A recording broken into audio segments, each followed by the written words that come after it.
భారతీయ సంప్రదాయంలో అలంకరణకు మగవలు ఎక్కువ ప్రాధాన్యత ఇస్తారు. అందులో బంగారాన్ని ధరించడానికి మక్కువ చూపిస్తారు. మన దేశంలో బంగారం ఎల్లప్పుడూ ఓ ముఖ్యమైన పెట్టుబడిగా భావిస్తారు. మన ఇంట్లో జరిగే సంప్రదాయ వేడుకలు, పండుగలు, వివాహాది శుభకార్యాలకు బంగారం కొనేందుకే ఎక్కువ ఆసక్తి చూపిస్తుంటారు.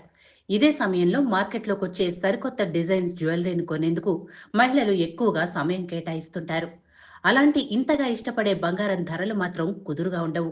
ఈ మధ్యకాలంలో రోజువారీ బంగారం ధరల్లో హెచ్చు తగ్గులు భారీగానే చోటు చేసుకుంటున్న నేపథ్యంలో బంగారం ధరలకు సంబంధించిన విలువైన సమాచారాన్ని యోయో టీవీ ఛానల్ తమ వ్యూవర్స్ కోసం ప్రతిరోజు అందిస్తోంది. బులియన్ మార్కెట్లో బంగారం ధరలు ఈ విధంగా ఉన్నాయి. తులం బంగారంపై స్వల్పంగానే పెరిగినప్పటికీ ఇప్పటి వరకు భారీగానే పెరుగుతూ వస్తోంది. ఇక దేశీయంగా 22 క్యారెట్ల 10 గ్రాముల బంగారం ధర 85,650 రూపాయలుండగా, అదే 24 క్యారెట్ల 10 గ్రాముల బంగారం ధర 93,330 రూపాయల వద్ద కొనసాగుతోంది. ఇక కిలో వెండి ధర ప్రస్తుతం 1,11,900 రూపాయల వద్ద ఉంది.